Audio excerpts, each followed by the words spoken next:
கரூரில் கூட்ட நெரிசலில் உயிரிழந்த உறவுகளுக்கு இரங்கல்.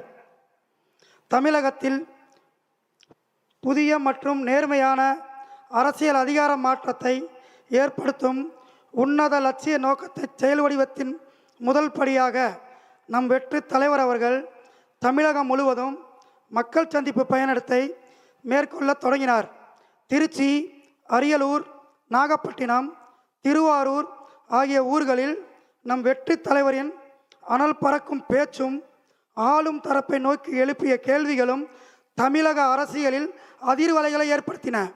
ஒவ்வொரு மாவட்டத்திலும் தமிழக அரசியல் வரலாறு இதுவரை காணாத இந்திய அரசியல் அரங்கத்தில் ஆச்சரியத்தை ஏற்படுத்தும் அளவுக்கு நம் வெற்றி தலைவருக்கு மக்கள் அளித்த வரவேற்பு இருந்தது.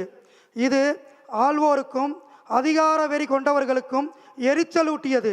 2025 செப்டம்பர் 27 அன்று மூன்றாவது கட்டமாக நாமக்கல் மக்கள் சந்திப்பை முடித்து கரூரில் நடைபெற்ற நம் வெற்றி தலைவரின் மக்கள் சந்திப்பில் திட்டமிட்டு கற்பனைக்கும் எட்டாத வகையில் பாதுகாப்பு குறைபாடு மற்றும் இன்ன பிற செயற்கையான குளறுபடிகள் ஏற்படுத்தப்பட்டனவோ என்று எண்ணத்தக்க வகையில் அசம்பாவிதம் நிகழ்ந்தது. அதில் நம் குடும்ப உறவுகளான 41 உயிர்கள் பலியாயினர்.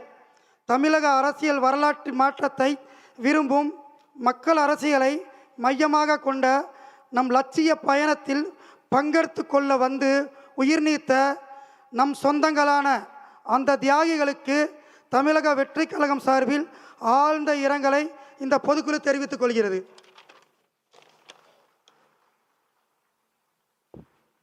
நன்றி.